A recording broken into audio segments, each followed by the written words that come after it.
बिस्मिल्लाहिर्रहमानिर्रहीम। आज हमारा फ़िज़िक्स का 22वां लेक्चर है, जिसमें हमने जो अगला केस है हमारा उसे डिस्कस करना है। कल हम जो केस पढ़े थे उस केस में हमने पुली के बारे में पढ़ा, टेंशन के बारे में पढ़ा, और उस केस के अंदर दो मैसेज जो थे वो वर्टिकली मूव कर रहे थे और वो मैसेज रस्सी के साथ अटैच थे, रस्सी के सिरों के साथ।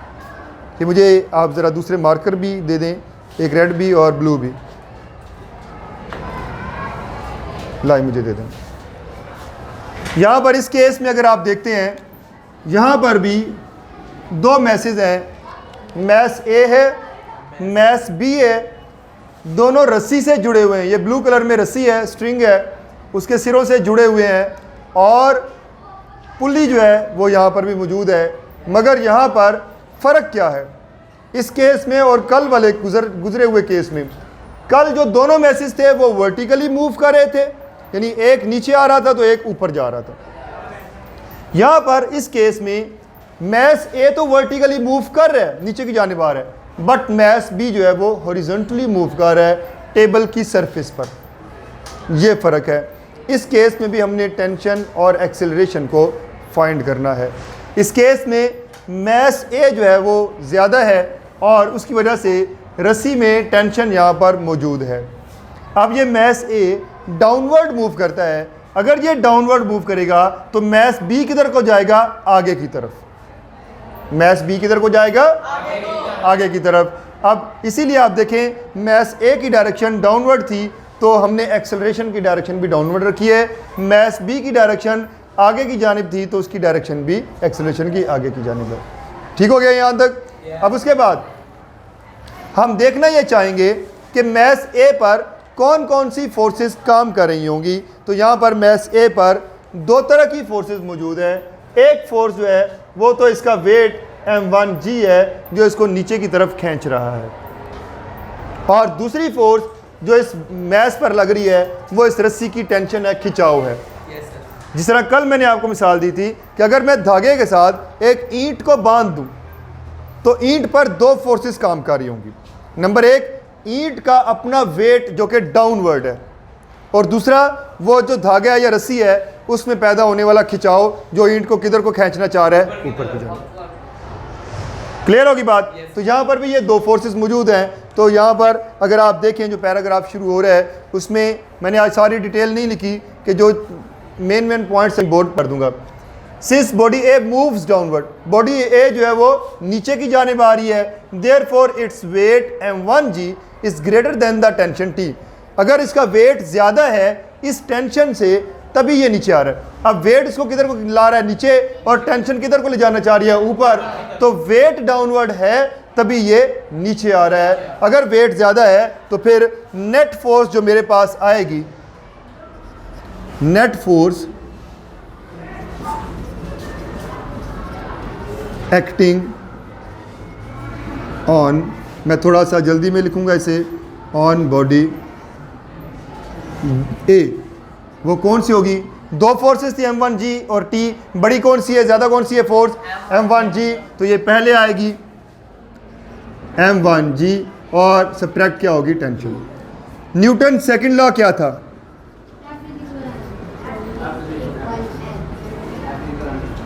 न्यूटन सेकंड लॉ था हमारे पास F is equal to ma। अब देखें ये हिस्सा ये किसके बराबर है? फोर्स के, और ये भी किसके बराबर है? फोर्स के। तो ये दोनों आपस में बराबर हो जाएंगे। अब मैं इसको लिख सकता हूँ ma is equal to m1g minus t। चूँकि मैथ्स 1 की बात हो रही है तो ये भी मैथ्स 1 हो जाएगा। ये हमारे पास है इक्वेशन 1।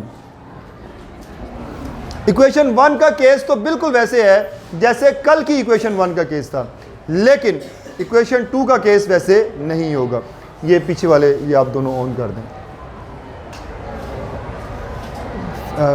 फैंस भी ऑन कर दें, बस ठीक है। इक्वेशन 2 जो है, दूसरा केस जो है वो डिफरेंट है। कल के केस में मैस ए जो था वो इसी तरह नीचे ही आ रहा था, अभी भी नीचे आ रहा है, इसलिए उसकी इक्वेशन आपको मिलती जुलती दिखाई दे रही है। इसका चेंज है, मैस बी का वेट किधर को है? इसका वेट किधर को है? नीचे। इसका वेट किधर को है? नीचे। तो क्या ये नीचे आ रहे? क्यों नहीं आ रहा? क्योंकि ये टेबल पर मौजूद है। बिल्कुल ऐसे जैसे मार्कर मेरे हाथ पर मौजूद हो, इसका वेट किधर है? डाउनवर्ड। तो ये नीचे क्यों नहीं आता? क्योंकि हाथ से मैंने इसको सपोर्ट किया हुआ है। तो इसका वेट जो है वेट डाउनवर्ड है, और जो बॉडी का जो इस टेबल का रिएक्शन है वो किधर को है? अपवर्ड। ये वेट और रिएक्शन एक दूसरे के ऑपोजिट हैं और इक्वल हैं, इस वजह से ये एक दूसरे के इफेक्ट को कैंसिल आउट कर देंगे। फिर क्या इस बॉडी पर कोई और फोर्स लग रही है? लग रही है। और वो कौन सी है? इस रस्सी का खिंचाव। ये आगे को क्यों आ रहा है? इस टेंशन की वजह से। तो नेट फोर्स यहाँ पर क्या बचेगी? वो टेंशन बचेगी। तो मैं लिखूंगा कि net force acting on body B, net force acting on body B, वो क्या है? टेंशन। दोबारा क्लियर कर लें कि ये वेट और रिएक्शन की जो फोर्स थी ये एक दूसरे के ऑपोजिट थे, ये एक दूसरे के इफेक्ट को कैंसिल आउट कर रहे हैं। तो एक ही हमारे पास फोर्स बचती थी, ये टेंशन की, जिसको हमने नेट फोर्स के तौर पर यहाँ पर लिख लिया है। उसी तरह न्यूटन सेकंड लॉ हमारे पास क्या था? वो था, जी सर मैं भेज देता हूँ। न्यूटन सेकंड लॉ क्या था? F is equal to M A. क्या था Newton second law? F is equal to M A. अब देखें यहाँ पर टेंशन किसके बराबर है? फोर्स के बराबर। और एम ए भी किसके बराबर है? फोर्स के बराबर। तो ये दोनों आपस में बराबर हो गए। मैं इसको लिखूंगा M A is equal to T. अब ये दूसरे मैथ्स की बात थी तो ये M2A हो जाएगा। ये हमारे पास है इक्वेशन 2। ठीक है। अब यहाँ पर देखें इक्वेशन 1 और 2 को अगर आप ऐड करते हैं, बस आज हमारा काम जो है ना वो बड़ा आसान सा है। एडिंग इक्वेशन 1 एंड 2, दोनों इक्वेशंस को आप ऐड करें। लेफ्ट साइड में ऐड हो जाएगी M1A प्लस M2A, और इधर क्या आ गया? M1G माइनस T, और इधर आ गया प्लस T। एक जैसे negative T positive T cut गए। यहाँ पर देखिए क्या बचा हमारे पास, ये A दोनों में कॉमन है, बाहर आ जाएगा M1 प्लस M2, ये A आ गया, और इधर क्या आ गया? M1G। ठीक हो गया। इसको उठाकर आप इधर ले जाएं तो A is equal to M1G, ये इधर आकर डिवाइड हो जाएगा M1 प्लस M2। ये हमारे पास एक्सेलरेशन की वैल्यू आ गई। क्लियर? उसके बाद अब मुझे टेंशन चाहिए। अगर मैं इस एक्सेलरेशन की वैल्यू को यहाँ पर पुट कर दूँ तो मेरे पास टेंशन की वैल्यू आ जाएगी। Putting the value of acceleration in equation 2। Equation 2 क्या थी? M2A equal to T। इसको मैं अपनी आसानी के लिए यूँ लिख लूँ, T is equal to M2A। यहाँ पर आप A की वैल्यू पुट कर दें इधर, तो T is equal to M2, और साथ आ जाएगा M1G M1 प्लस M2। थोड़ी सी तरतीब लगा लें, T is equal to M1 M2G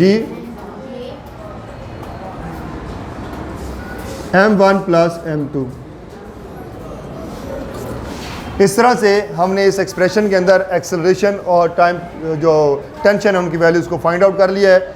ये केस निस्बतन आसान था। इंशाल्लाह अगला लेक्चर जो है वो हम कल इससे आगे फिर आगे बढ़ेंगे। आज के लिए ये इतना ही था।